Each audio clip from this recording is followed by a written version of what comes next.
Welcome everyone to this co-hosted webinar on the Compass for Sustainable Finance. Um, we're here, Mirko, on the other side of the screen, at the moment sitting in Germany, in Berlin, and myself from Amsterdam headquarters. Today we're gonna tell you all about the Compass for Sustainable Finance, how we believe that we can add on towards a holistic methodological framework to quantify inability for and in financial institutions. We will start with an introduction before kicking off. So, Mirko, I will ask you to go to the next slide and introduce yourself. Yeah, shall we wait maybe one more minute or we just slowly start with that, you think? Let's slowly start with the introduction. Don't talk too fast, and then people will, how do you say, drop in the meantime. Sounds perfect. So, yeah, just a quick introduction about us and maybe I can start. First of all, hi to everyone. I've seen a lot of friends signed up, like people that we work with for many, many years as well. So it's nice to see you there actually listening to us blabbling for 1 hour. We hope it's going to be interesting. As for myself, I work as a freelance consultant at Compassi, basically focusing on sustainability in financial institutions and more in practice about carbon footprint specifically. My background is on life cycle assessment and sustainability assessments, but work mostly on carbon footprint with financial institutions. And it's been already quite some years that I've been supporting the Danish Development Finance Institution, IFU, and also the Danish Export and Investment Fund, AFO, and also still keep collaborating with UNEP Copenhagen Climate Centre, with whom I've worked for 3-4 years in the past. Joost, over to you. Thank you, Mirko.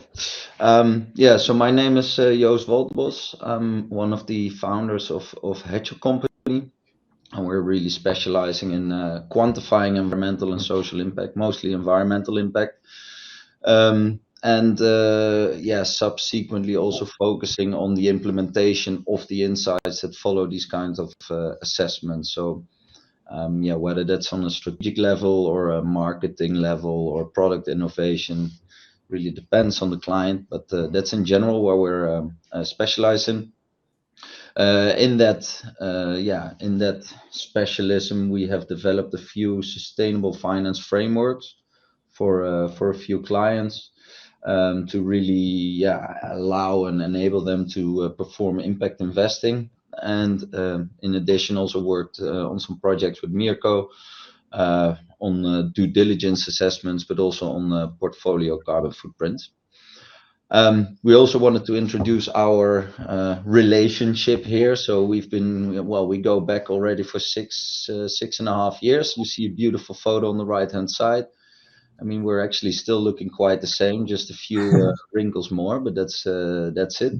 This was 2017. We met at the Climate Kick, which is a European summer school program focusing on, as the name says, climate, and then on an entrepreneurial and business approach.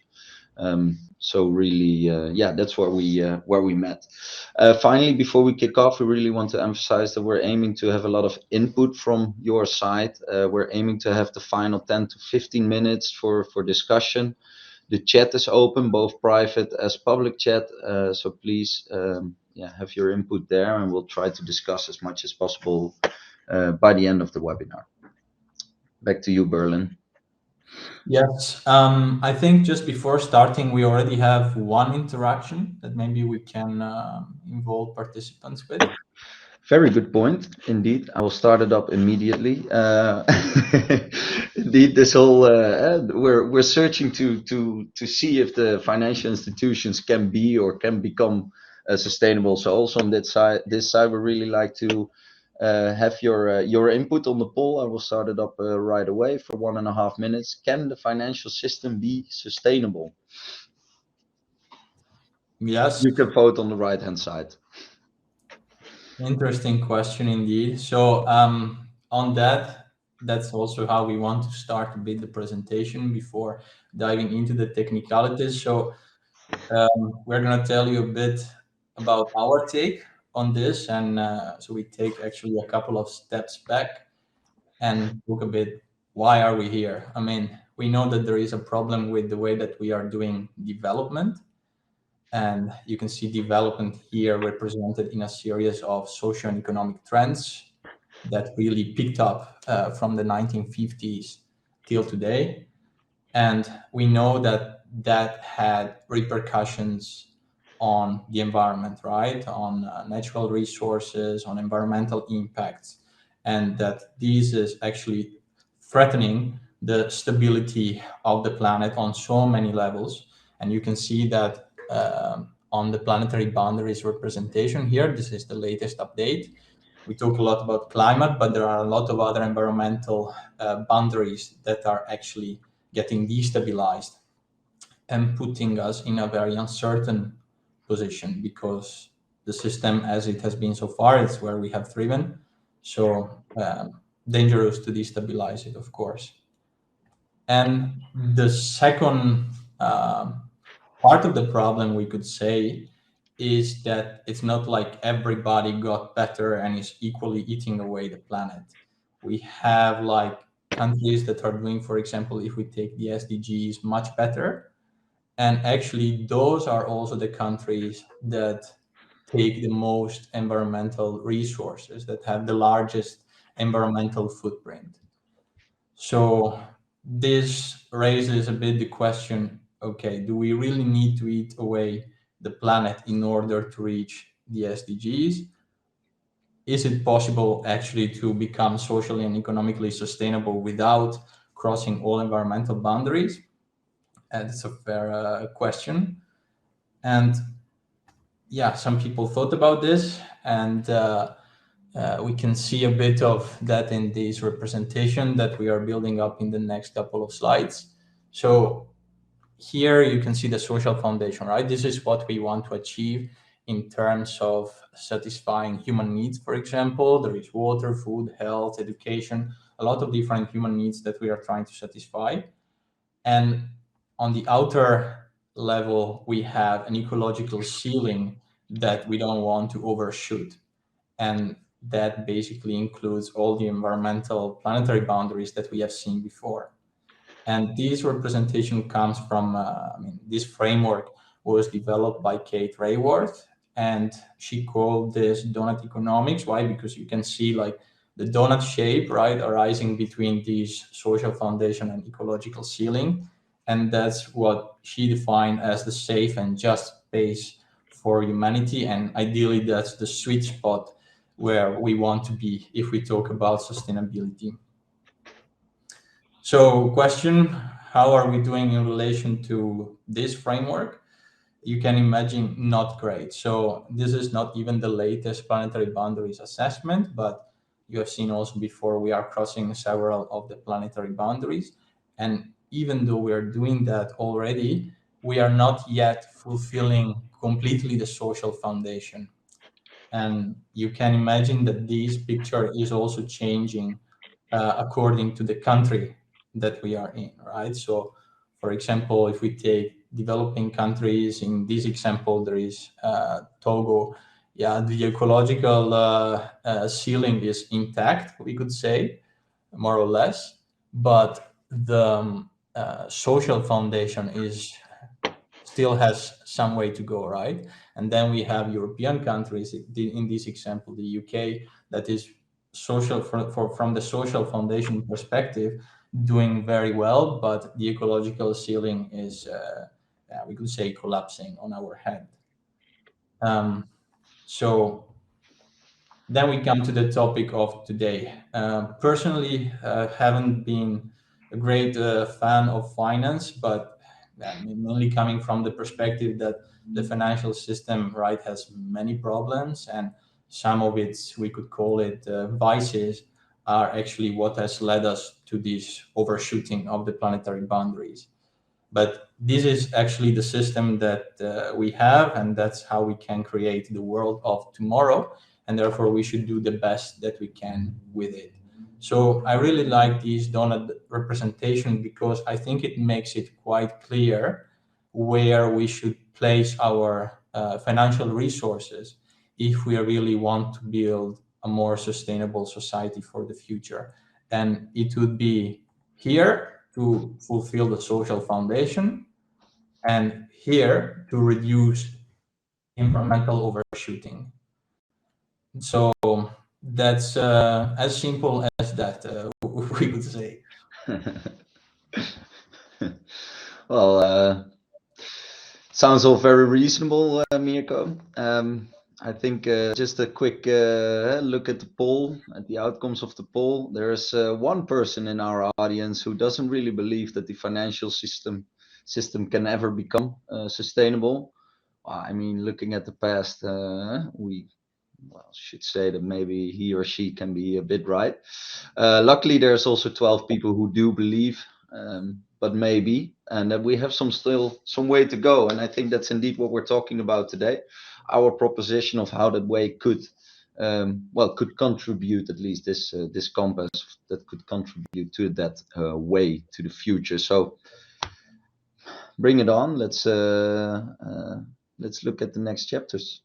Yes, because that's quite clear that this is what we should be doing. And you could wonder, I mean, aren't we doing it already?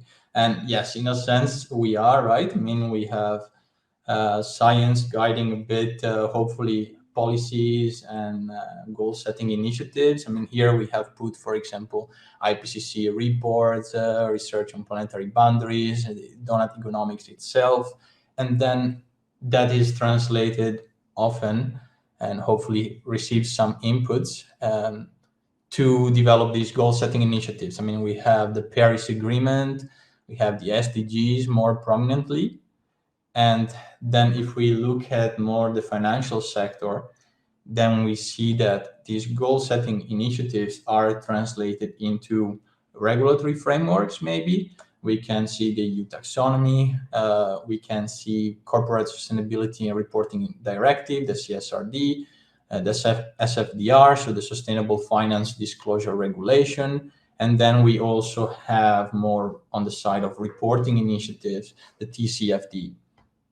So nice. And then actually we can go also a level deeper and see and find like standards and methodologies that are developed to guide basically how do we develop the metrics to comply with these regulations. So if we talk about the financial industry, of course, there is the PCAF, so the Partnership for Carbon Accounting Financials, that has translated a lot of the GHG protocol thinking into practical recommendations for financial institutions.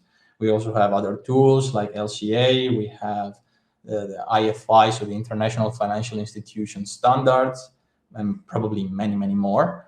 I mean, this doesn't want to be a comprehensive necessarily overview of the landscape. And if we go one level deeper, then we need tools, right, like software that help us model the impact. And then below that, we have databases where we get all the emission factors to do all this nerdy stuff. And that's basically the lower part of the figure where me and Joost, like, we work mostly. And we try, therefore, to develop the metrics that then financial institutions can use or companies can use to report on all the regulations and then goal setting initiatives and so on. So actually what we see in our work, which is, as I said, down there somewhere, is that translating into practice the regulations and the reporting initiatives poses some technical and methodological challenges for the ones like us that have to produce these metrics. And however, like, often these challenges are very technical, and therefore they are still largely unknown or they are considered trivial. But they are quite important, because if they are left unattended, they can lead to inconsistencies in the way financial institutions are calculating their carbon footprints. And that's something that we definitely want to avoid. And also, what we question is, are those frameworks, those regulatory frameworks, ambitious enough to actually get us to a world where we thrive within planetary boundaries, basically to get us to this ideal donut? So basically, this means, are we confident that with those metrics in place, we are actually getting a well-functioning compass that can give us the right direction? Or are we ensure, like, how can we ensure that those metrics that we have are produced in a way that actually make the compass trustworthy? So these are some of the questions that we have been thinking about over the summer, and that's why we came up with this paper on the compass for sustainable finance that we are presenting today. And as part of this work, we have tried to introduce some features, precisely 6, that we think can make up for a better compass. So we are going to see them one by one today. And here is just a summary. We are going to see the importance of striking the right balance between the preciseness and the time efficiency of the assessments, the importance of adopting life cycle thinking, then how we should capture both the impacts that materialize during the tenure of an asset as well as in the remaining lifetime. We'll try to understand that there is both absolute and consequential impacts and that we should capture both. And we're going to talk a bit about the fact that we should consider all environmental and social impacts, and that it would be really crucial to move from a relative sustainability framework where we normally think there is product A, product B, A is better or worse than B. It would be important to move from this kind of framework to an absolute sustainability framework where we are able to say, is product A good or not good enough? And we are gonna have some conversations on how we can translate these thinking to the financial sector. And then lastly, also we will have something about the importance of having appropriate IT and data management systems in place. So yeah, maybe you think like these features are a bit random and all over the place, but they actually reflect some real challenges that we see in our daily work with financial institutions. So we think it's important to raise them.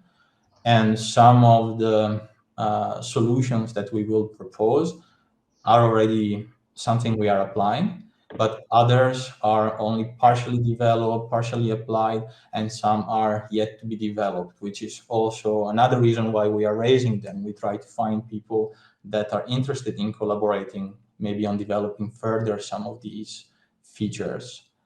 And also something important to note before we dive in is that the applicability of these features actually differ in importance depending on the financial instruments. So maybe the jargon, the terminology that we will use may not be relevant for all financial institutions, but we still think that somehow the bottom line is relevant for most. And why do we raise it? Why do we raise all these concerns and solutions? Well, we essentially want to contribute to the development of a more holistic framework to assess sustainability in financial institutions. And when we talk about this holistic framework, what we mean is a framework that helps us delivering on current regulations and standards, of course, but also that supports a society that lives within the donut, which is what we want to achieve in order to be sustainable. Okay, thanks. Yeah, just to be a little bit the advocate of the devil here, there's, as you've shown us, there's already loads and loads of standards and frameworks and regulations, and now you're speaking of this holistic framework, but isn't this just yet another layer of methodology that we're adding here? I'm quite sure that the listeners are Quite curious to Yeah, that we're not exactly. planting another tree in the forest, so to say. Yes, there is already enough. We are completely aware of that. So I think it's important to clarify that we are not necessarily speaking about adding more metrics to the picture, but that our approach or discussion is rather on how to produce those metrics in a better way, and also how to arrange them so that they make sense, actually, both to deliver on current regulations, but also to have a more clear compass in our hands. Hey, sounds great. I would say tell us how. Yes, so let's start. The first item is this idea, right, of moving along investment stages with the type of assessments that we make. So the issue that we normally see is that assessments can take time, but the financial sector moves fast. So we still want to do assessments as early as possible in the investment cycle, we could call it, that you see here in the blue picture. But we also don't want to overburden institutions too hard too soon. So what we do in our approach is that we deploy different kinds of assessments according to these investment stages. So early on, it's a very quick type of screening assessment. Then we can move towards a due diligence assessment where we already have a better level of detail. Maybe we can inform mitigation actions. We can assess early on or project like alignment with regulations. And then maybe after an investment is approved, we can work with the company. So this is not necessarily something that the financial institutions would do, but we could work with the companies to produce life cycle assessments, company footprint that are actually needed, A, to align with regulations in some cases, and B, to ensure that we can track decarbonizations and work and steer at asset level, so at company level. So that's also important. And then of course we have like monitoring portfolio footprint to assess pathways, like at portfolio level. So that's one item. The second item, it's a bit, we know more about it, that's for sure. And it's the importance of applying life cycle thinking whenever we do assessments. We know that often, and now it's become quite the standard, we should include scope 3 emissions, but it's not necessarily clear on how much of those scope 3 categories we have to include. So what we do in our daily work is that normally we start by sketching the life cycle of the product, or if we think about the company, we sketch a value chain and so on. And we say, okay, what do we include? What do we exclude from a life cycle perspective? And then we connect that with scope 1, 2, 3 categories of the GHG protocol. So basically the takeaway here is just like, consider the full life cycle, explain if you are leaving something out and why, and so on. This can really change. If we, for example, reason with intensity metrics, the intensity of a company would be different if we include scope 1 and 2 or scope 1, 2, and 3. So important to communicate well about that, both internally, like with board and whatever. So that's the second takeaway. And then we come to one of my favorites, and this is related to the fact that when we look at a project, the impacts connected to that can happen during or after the investment period. I think you can imagine that, right? You enter a project and then you exit, and impacts can happen during or after that period. What is more interesting is when we think about, let's say, renewable energy, and you see that in the figure, the upper project, and in this case, you have some impacts, right, in the beginning, maybe due to the construction of the plant, purchasing of materials and whatsoever, but then during the remaining lifetime of, if it's a solar plant or a wind plant or something, you would have very little impacts. And we could kind of think it in a similar way when it is about a forestry project, where we are growing a forest. In the beginning, there is little sequestration, and then when the forest grows larger, then there is much more sequestration, right? So why is this important to talk about this? Because normally the way financial institutions calculate their carbon footprint is by following the GHG protocol thinking and taking it on a year by year, looking what activities are my companies doing, and that's the emissions that we assess. So if we use that thinking, financial institutions that are, for example, normally engaged in the early stages of a project would be, in the case of renewable energy, they would have a lot of emissions, and then maybe they exit the project that they have contributed to create, and then they basically get a lot of responsibility, a lot of emissions on their shoulders, while they are actually doing something that in the long term is kind of good for the climate, right?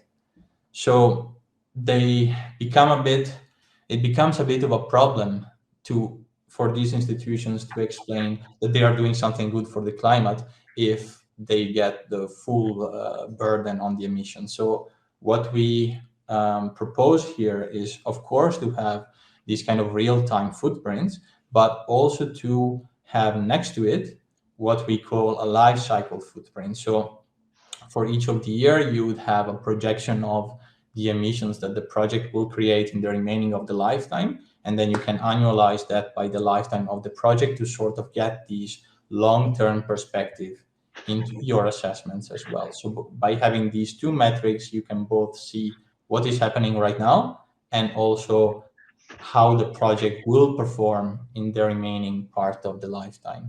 So that's a bit our thinking with this.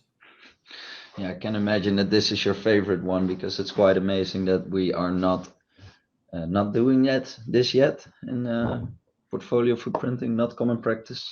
Yes, indeed. I mean, I haven't heard anyone speaking about this yet, but it becomes quite quickly something that stands out, and I imagine more people will talk about it in the next year. So maybe something to consider on how we can include that in our standards. Makes sense. Yeah. So then if we move to the next item, this is maybe something quite technical, and for people in the LCA community, this is something that they may be familiar with. But besides that, I don't think many people are familiar with these terminologies. But what you should know is that there are two types of modeling approaches when we try to calculate impacts. One is called attributional modeling, and that's a modeling that tries to capture the inputs, looks at the inputs and outputs as they occur in the value chain of a company.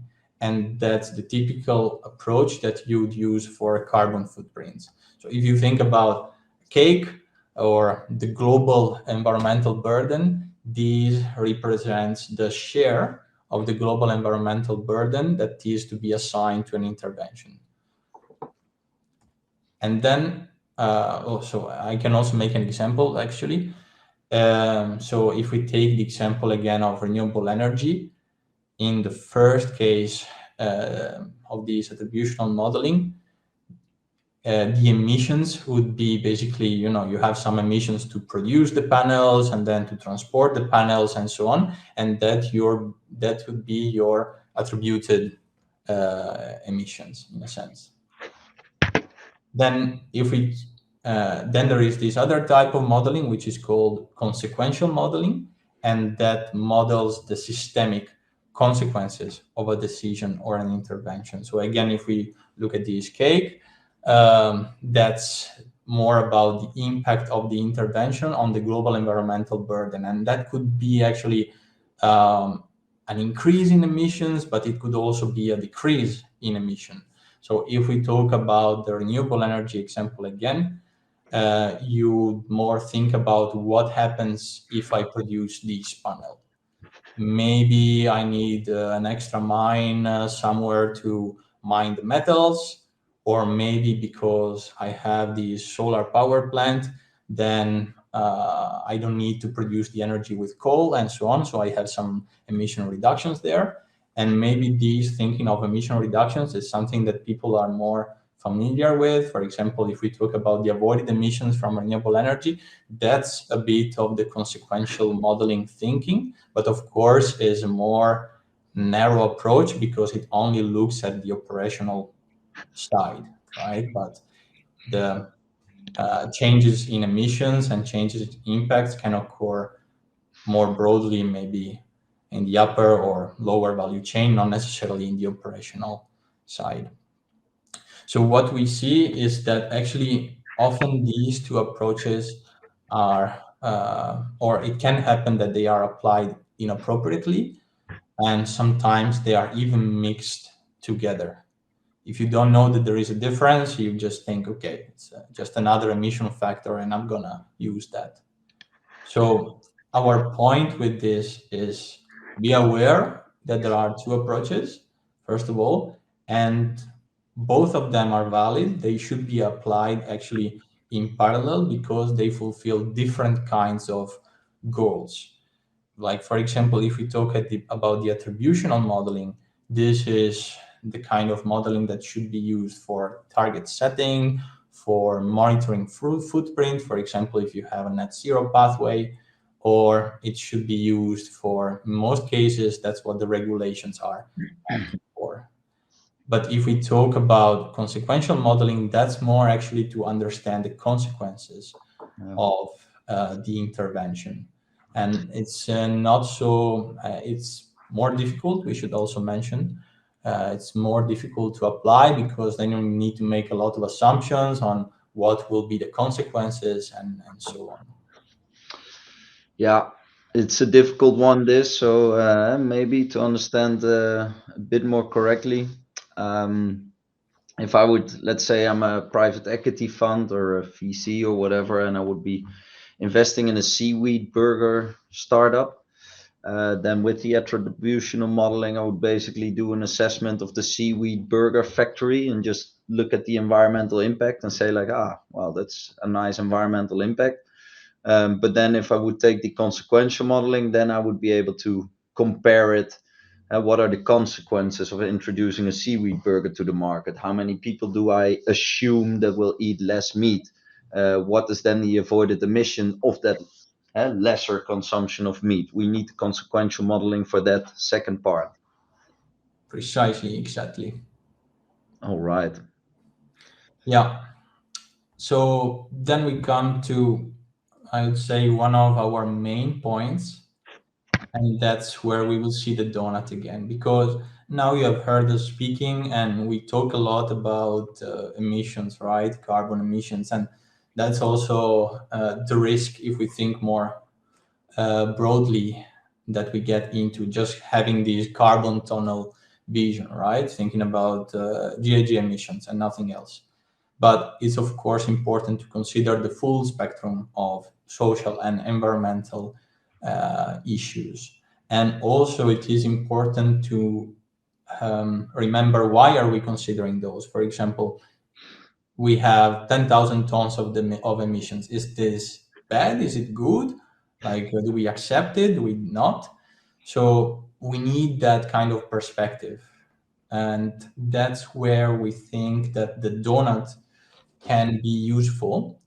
And yeah, this kind of framework has been used already. For example, in this case, to assess, this was an assessment of an energy policy in Uganda by some colleagues from the Technical University of Denmark and the UNEP Copenhagen Climate Centre, that basically assessed what is the impact on the Ugandan donut from this energy policy.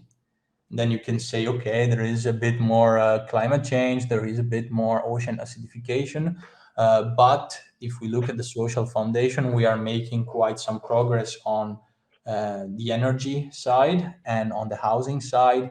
and then there is also some little impacts on work. So we think that these can be also possibly adapted to investments. I mean, it's being used for policies or for cities, and you may have heard about the Amsterdam city donut. So we say, okay, can it be something for investments? And if it would be possible, it would be actually really good, because first of all, it makes it possible to evaluate trade-offs between environmental and social impacts and put them on an absolute scale, comparing with these global thresholds, right? And it would also enable investment decisions that take into consideration context-specific sustainability priorities. I mean, for example, if we take Europe and that example of the UK, we can see that there is more of a need to reduce the environmental burden, right, rather than to satisfy human needs. But that could very well change, and it changes if we look at some other countries, maybe developing countries, where the environmental ceiling is still doing all right, but we need to do some work to satisfy more human needs. So this could facilitate that kind of perspective. And also we think that it could be a nice framework to deliver more robustly on regulations. For example, when we look at do not significant harm thresholds put by the EU taxonomy or CSRD and so on, SFDR. So yeah, that's a bit the idea. Yeah. Yeah, I think we've discussed this a few times before. Of course, we've seen the donut already a few times on a global level, on a national level, and even indeed on the Amsterdam city level. But all regional levels, how big do we assume that the challenge is from moving from these regional analyses to an investment or a company or a project analysis? Yeah, exactly. I mean, when we think about adapting it to investments, there are definitely certain questions that we have to try to answer. And the first one is, yeah, we have these global boundaries, right? And to what level do we downscale them? Do we downscale them to a national level, and then we can see better the impact of the investment? Or do we need some more lower level, maybe city level or something? And how do we downscale them? There are different methodologies. Now, maybe we don't want to get into details, but also when we think about downscaling it, we need to think, okay, do we downscale it with some egalitarian approach where everybody gets the same share, or there are other approaches as well? And then the second question, there are many more, obviously, but the second one, from my perspective, would be, what do we assess? What environmental impacts do we assess? What social and economic impacts do we assess? Do we assess them all quantitatively? Do we assess some qualitatively? And so on. And the last question that we also have is, can we link it to the EU regulations requirements, so that this doesn't necessarily become one more thing to do, but it's a way to get there, to report on EU regulations. So that's at least some of the challenges that we hope to solve. Yeah, and I promise this is the last point, because we imagine there is already a lot of information. But yeah, this is more about, you can imagine that we have financial institutions, right? And then we have companies. And financial institutions invest in companies, sometimes in the same companies, and so on. Then we come with our assessments, and we basically get a lot of information out from when we are in the screening assessment, and we refine it in the due diligence, so on. So at the end, we end up with really a lot of information, mainly on two things, like emission factors and activity data on the company. And from my perspective, this is, it's a lot of really information to make sense of. And then there are two questions. The first one is, how do we bring all this information, for example, about all these different impacts together so that it makes sense? And the second question is, how can we facilitate actually interaction between financial institutions or between companies and financial institutions to create more precise emission factors and assessments? Can we do that? It would be really nice, and that's where we think that actually, yeah, there is a limit to how much Excel spreadsheets can do, and where we really need to upgrade the tools that we currently have, the digital tools that we have. So we need better tools that facilitate maybe data sharing, learning, machine learning, and so on, so that we can produce better, more updated assessments that ultimately benefit the companies, benefit the financial institutions, and the global community. Nice. Thanks. Well, those are 6 features already. Mirko, we already have a few nice discussions or questions in the chat. So let's speed it up a bit. And in the meantime, I will put on another poll because we're very curious on what of these features you guys in the audience think can add the most value or can add value in general. So another 90-second poll to multiple choice, by the way, so for your info. Yes, ideally you would vote all 6.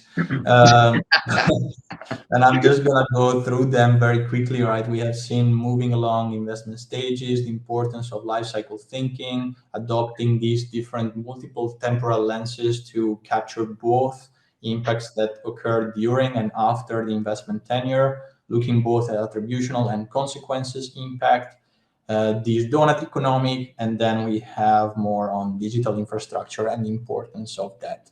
So why are we actually raising all these things? Essentially, what we want to get is more precise and timely metrics. For example, if we look at the moving along investment stages idea, we want to get metrics that are meaningful, that actually tell us what we need to know. Like, for example, having multiple temporal lenses can help with that. Looking at attribution and consequences can help with that. And then we want to put these metrics into perspective by using some reference frameworks such as Doughnut Economics. And we think that if we are able to do that, or if a methodology or an approach can do that, then we can, yes, deliver on current regulations. And here we have some examples. And also make sure that we steer towards the right direction, that we navigate towards this donut space, right? And we have 6 features. That's a bit our blueprint on how to go about it. We imagine that there can be many different blueprints, right? But yeah, we think at least these could be an important addition to whatever blueprint we want to develop.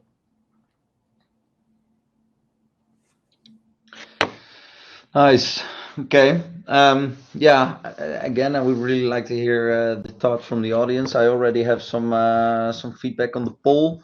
I had it on 90 seconds. I thought it might be a little bit short, so I'll just start it up again, and we can just leave it there during the rest of the conversation. Yeah, I mean it's been loads of information.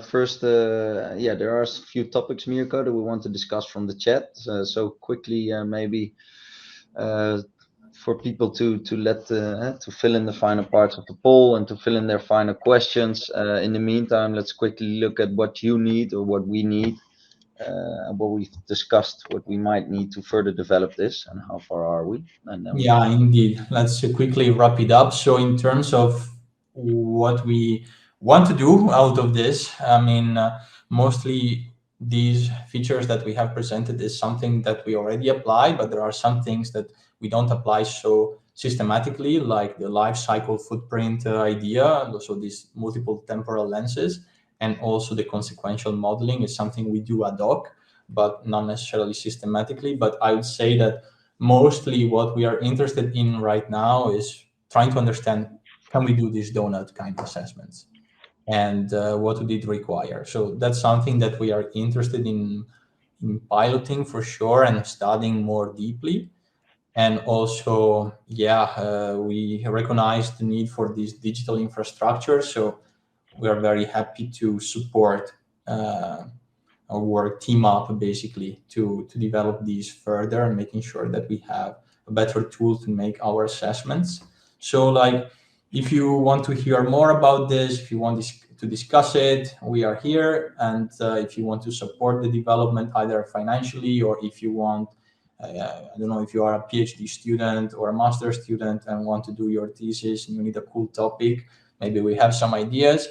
If you are a financial institution and want to apply some of these features in the organization, super happy to support. And also, if you're another consultant and want to apply these more broadly, yeah, just get in touch. That's our emails, and you can find more information actually on the paper as well.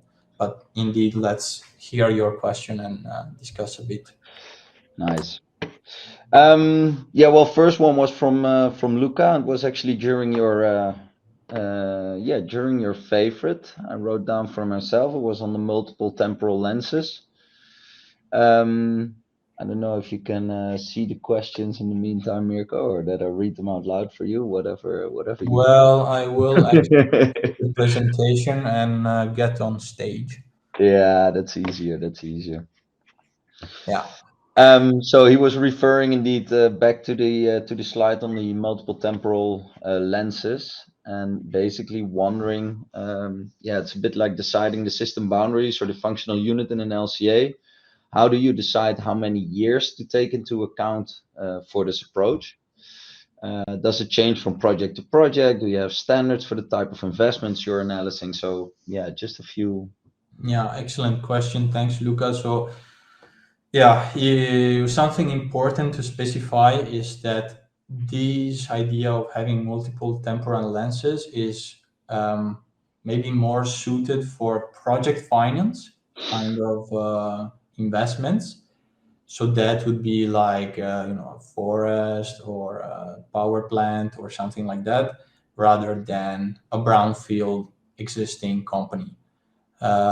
So yeah, if it's a renewable energy plant, then we would check the operational lifetime, let's say, and we would assess the impacts across that lifetime. If it's a forestry project, that would depend what kind of forestry it is. So if it's gonna be like then left there basically and just reaches coverage and then it stays there, that would depend. But normally we check like operational lifetime, I'd say. Nice. Yeah, and then also from Mark, very good point indeed. On the future emissions issue, it is quite normal to take this into the scope of an LCA. However, you do need to define what the impact is. So, for example, does it replace, is it consequential or attributional? What if all the electricity becomes fossil free in the future, which hopefully we have elections in the Netherlands tomorrow. So that really depends here on what we're voting, I guess.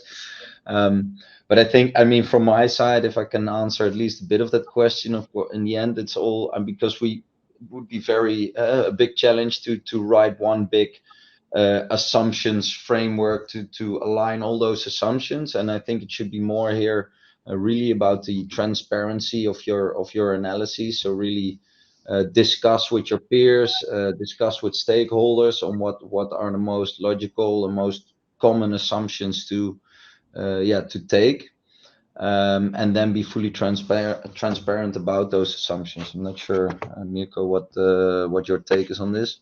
I mean, super important. I think that's also one of my concerns, because often when we do the calculation of, I mentioned, avoided emissions is a sort of consequential approach, but it's, what we normally do is that, we always, to calculate the avoided emissions, we take the best, the worst basically plans. We consider that those are shut down, so it's always a bit inflating numbers, inflating baselines. That's one of the big issues we want to avoid, definitely. Yeah, and then the next 2 points of both Maike and Mark are again mostly on these assumptions. Only Maike is also adding the question: is there any solid methods of one for those assumptions? Well, yeah, not yet, or not really, except for transparency, etc. But then also, is there a solid method for a sensitivity analysis? Good question. Yeah, sometimes, like in the work that I do with financial institutions, when we do a due diligence assessment, we have space and need as well for some sensitivity analysis, but oftentimes that's not part of. There's no time for that, but definitely, yeah, always important. We think like should be part of the process diagram that we have. That's for sure in the Yeah. due diligence stage, at least. Yeah, we're not there yet. That's clear. Yeah, we have the program. Exactly. Yeah, and then yeah, again on the assumptions. So, for example, in the UK, we have many rich and many poor. How do you deal with these income inequalities? What's then the average level of income in the UK? Is it okay? I mean, those again, I think we need to discuss those on a yeah case to case basis. Yeah, Yeah, indeed. and when you're applying, for example, the donut to a specific case, that you really need to think about these yeah kind of challenges. Yeah, Um, nice. we also have another point from Charlotte. I'm not really familiar with the technical part of the donut economics. Are the threshold levels already set as the same for all countries? So is there Yeah, first already of a all, threshold? yeah, here we should mention that, for example, if we look at the environmental ceiling, those metrics and thresholds are more established. It's planetary boundaries. But Hmm. like if we look at the social foundation, first of all, the choices of what social impacts are to be considered, that is not necessarily something fixed. There are different donuts, let's say. And also then what kind of metrics do you use to assess those social needs? That's of course also varying. Yeah. So, and then how do you distribute those across countries? Maybe that's also something you were curious about. That's a whole different story. Like, do you give the same to every country? Do you give the same to every person? The same space, basically the same environmental space and social needs? That's also another methodological discussion that can, yeah, Yeah. that can change. Yeah. I've added the link, Charlotte, on your message to the Amsterdam City Donut. So maybe it's interesting to check that one out because they also have a monitor in place. So maybe you can yeah dive into that a little bit and find the yeah, because they've set some thresholds and are already monitoring some of these values. Yeah, yo, Um, take care. I'm just, I need to charge the computer. Oh yeah, yeah. I thought you were actually lacing your boots, but okay. um, then we have Elif, who was she was wondering also great points on what we get to assess and how. So it sounds like there might be some room for cherry picking on indicators and or methods. Yeah, definitely. I mean, that's another point that's very important. And I mean, in all, at least in for my work and LCAs and on these kind of impact assessments with financial institutions, you really have to be transparent and try to follow the methodologies as as they prescribe to ensure as much level playing field as possible between different cases. But yeah, at the same time, I mean, if you need to address specific issues that are really specific for a portfolio strategy or for a specific investment, um, yeah, then you need to be able to choose some of these indicators, and then avoid the cherry picking to the extent that's possible, and be fully transparent on what you're doing. In general, that's at least for me, it's also one of the most important key points. Um, then we have a question for the end. Um, Good point. Can you walk us in the end through an example on what data you draw on to test how an asset performs against planetary boundaries? Say a road maintenance project or a solar power farm. What data do you draw on to see how it performs against a planetary boundary that is not the GHG budget? Very good question. Really depends on the kind of assessment we're doing. So both in the investment stage, whether it's due diligence or portfolio footprint, or even before the due diligence, and also very much on what kind of asset it is, whether it's corporate bonds or a loan or private equity. Mirko, maybe you've done even more projects on these than I have, so maybe you can. No, I was busy with the shoelaces. Sorry. Oh yeah. Oh yeah, accumulators. Oh yeah, the question is, so can you walk us in the end through an example on what data you draw on, what kind of data you draw on to test how an asset performs against the planetary boundaries? Yeah. Ideally, it's so. For example, DTU, the Technical University of Denmark, has made quite a significant amount of research on how to link life cycle assessments metrics to planetary boundaries. So basically, you would need to do an LCA, capture those environmental impacts, and then there are some formulas, some ways to link it to planetary boundaries metrics. So that's quite straightforward. Ah, okay. Then I saw Mark here saying, I'm not fully clear on what type of decisions you want to support, day-to-day investment decisions, many decisions per week, or rather more policy decisions. So I would like to refer back here to the first feature that we introduced, which is different assessments over the investment stages. So basically we have how do you say decided to introduce four, but it can of course depend again on what kind of what kind of financial instrument you're looking at. But the ones that we've introduced here are a screening assessment during screening, which is a 1 day assessment, day-to-day decision. Then there's the due diligence assessment, which occurs during the due diligence. So it's maybe let's say a week-to-week assessment. And then there is the portfolio footprinting, which is more the policy decision making and more on the strategic level for the portfolio. Yeah, I would add that definitely we see value in using the donut for supporting investment decisions, but I would totally imagine that like with time you gather enough insight from investments to bring it to a more policy level. Yeah, Um, yeah, yeah, indeed. Oh, Mark, we'll get back to you if we want to discuss some more points, because indeed we're very well aware that it's a very high ambition, but we really want to put the finance where it should be, and I think we really believe that this method can or this compass can contribute to that. I saw one final question here from Elizabeth, which I also kind of liked, which says, like, to solve the problem of differing temporal lenses, can you not simply apply a discount rate? Well, I think this is pure investment or financial way of thinking, if I could put it that way. I don't know, Mirko, if you would like to tackle this one. no, I don't dare. I mean, we think we should discuss with Elizabeth herself. Nice idea, nice idea. Yeah, cool. And we got what we wanted out of the webinar, right? A lot of Yeah. interesting discussions and some suggestions. Yes, definitely. Yeah, and I'll put the link again to the paper.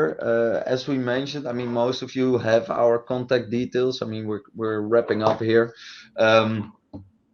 Please, we're very open to further discuss any concerns, any questions, any inputs. We're looking forward to further develop this compass. Like, I mean, thesis students to official research, whatever. Please send your input, and we're also open to have more open discussions, one to one or with a group. So I think for most of you will know where to find us. I'll put our email addresses in the chat to be sure as well. Yeah, Mirko. Fantastic. Final words for you. Yeah, thanks to everyone. I mean, if you want to keep in touch, we are here, and we kind of also hope to make this into a sort of forum where we can discuss some of the challenges for financial institutions. So, yeah, if you want to keep in touch more regularly, that's also nice. We can explore more some of these topics in Yes. detail. But yeah. Yeah. Have a good Tuesday evening, whatever Yeah. you're doing. Oh yeah, and before I forget, the final because we got mentioned, so we twice had a poll on what's the most favorite feature. The first one was over obviously the donut introduction, Nice. but then someone mentioned that you could only choose one. So then we had a second poll, but the donut won again. Okay. Encouraging. Nice. Encouraging. All right, guys, thank you very much, all of you, and have a wonderful evening. Or day if you're on the other side of the big water. Thank you. Bye bye. See ya.